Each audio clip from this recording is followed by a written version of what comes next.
بۆ ئیدانەکردنی بەرپرسکردنەوەی ئازادی ڕادەبڕین لە هەرێمی کوردستان و لە پێناو داواکاری ئازادکردنی ڕۆژنامەنووسان و چالاکانی بادینان ناڕەزایی سەرتاسەری لە چوار پارێزگاکەی هەرێم بەڕێوەچوو، بەڵام لە دهۆک هێزانامنیەکان ڕێگریان کرد کە بەیاننامەیەکی چالاکیەکە بخوێندرێتەوە. چالاکوانان و ڕۆژنامەنووسان داوای ئازادکردنی ئەو دەستگیرکراوانە دەکەن کە لەسەر ئازادی ڕادەربڕین و بە بڕیارێکی سیاسی لە زینداندان. ئێمە لێرە بە ناوی خۆمان و سەرجەم ئازادی خوازانەوە پەیام ئاڕاستەی دادگای پێچوونەوەکەین کە ئەو پێشێلکاریە یاسایی ڕاست بکەنەوە بۆ ئەوەی بێمتمانەی خەڵک بە دادگاکان قوڵتر نەبێتەوە و سیمای کوردستان لە کۆمەلگای نێودەوڵەتی ناشرینتر نەبێت بەهۆی دەزوەردانی سیاسی لە کاروباری دەسەڵاتی دادوەری.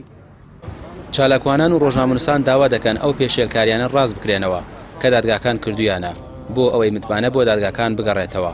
پێشیان وایە هەرێمی کوردستان پێی ناوەتە قۆناغێکی مەترسیدار بۆ کاری ڕۆژنامەوانی و بەرەو سیستەمێکی ئەمنی تەواو هەنگاو دەنێت.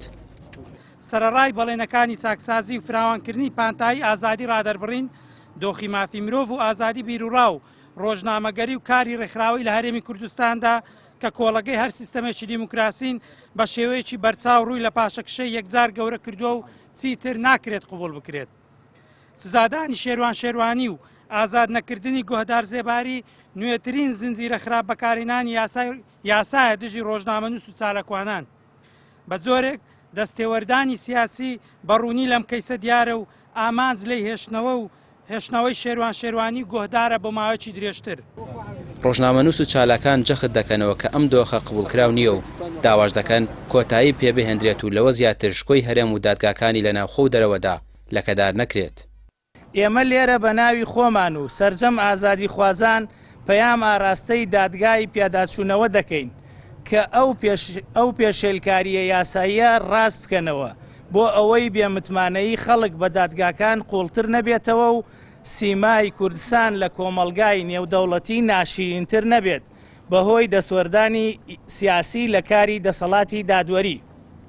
هەموو ئاماژەکان ئەو ڕاستیە حاشا هەڵنەگرە پیشان دەدەن کە هەرێمی کوردستان پێی ناوەتە قۆناغێکی مەترسیدار لە زەوتکردنی ئازادیەکان و بە ئەندازەیەکی بەرچاو دۆخەکە بەرەو سیستمێکی دیکتاتۆری ئەمنی هەنگاوەنێت. سەرڕای سزادانی چەندین چالاک و ڕۆژنامەنووسی بادینان لە پرۆسەیەکی دادگایکردنی نادادپەروانانەدا لە 3 ساڵی ڕابردوودا بەشێک لەو کەسانە دووبارە و سێبارە دۆسییان لە دش کراوەتەوە، لەوانە هەردوو ڕۆژنامەنووس شێروانی و گۆهدار زێباری، ئەمەش ناڕەزایەتی فراوانی بەدوای خۆی داهێناوە. ڕامیار عوسمان، کەناڵی پەیام، سلێمانی.